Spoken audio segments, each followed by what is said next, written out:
Narito na po ang ating Tagalog version on how to assemble Filipiniana sleeve. Ang materials natin ay pilon at saka lining at saka yung body.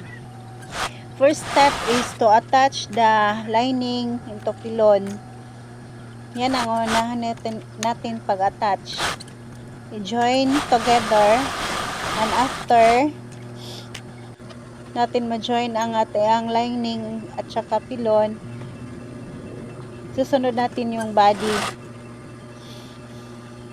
Yan, attach natin at lagay sa ilalim yung body. At ibabaw naman ang yung lining. At tapos, dapat may notch siya sa ilalim. At saka 116. Ang 116 ay dapat nasa lining, yung maroon. Dapat dyan ang dyan ang stitch natin, 116 lang. Tapos, i-close natin both lining at saka body. Unahin natin pag-lock yung center sa sleeve. Pagkatapos nating ma-lock sa center sleeve, sa kabila na tayo mag-close. I-close natin at i-balance natin na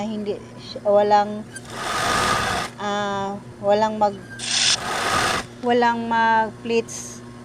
Dapat balance ang distribution natin sa body. Iwasan natin ang magkaroon ng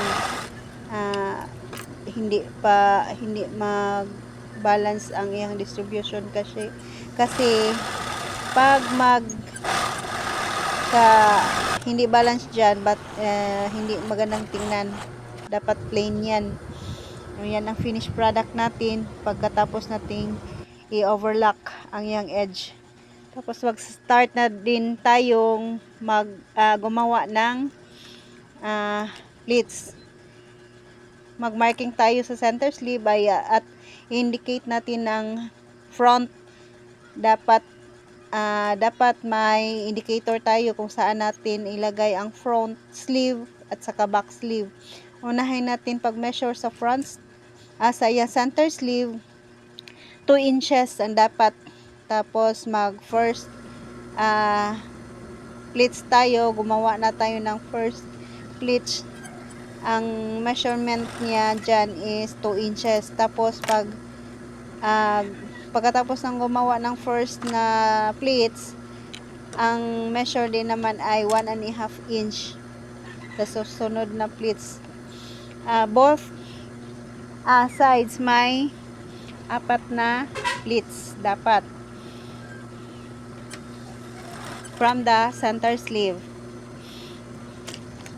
Dyan dapat dahan-dahan na tayong magawa ng pleats kasi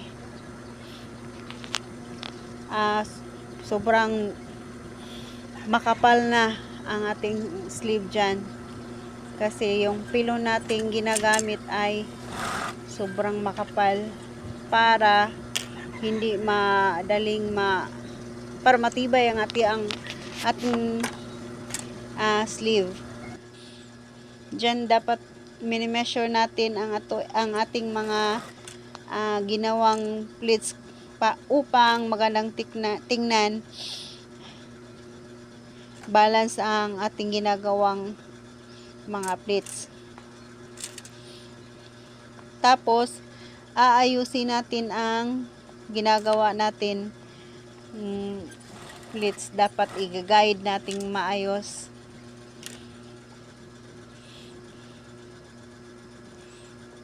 para magandang tingnan. Ga-guide natin